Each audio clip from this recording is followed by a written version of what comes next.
Hey, it's Annie with your latest tech update from Fix PC IT Services. Ever replaced a computer that still worked because it felt slow? Often, it's not the hardware.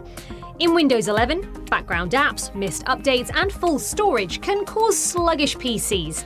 Get into the habit of restarting regularly, clearing out old files, and turning off apps you don't use. Updates fix hidden bugs and frees up resources. And if you're using laptops, avoid constant full charging. It wears batteries out faster. These small habits can add years to a PC's life and save you money on replacements. Want help extending device lifespan? Get in touch. That's your tech update from Fix PC IT Services. More next week.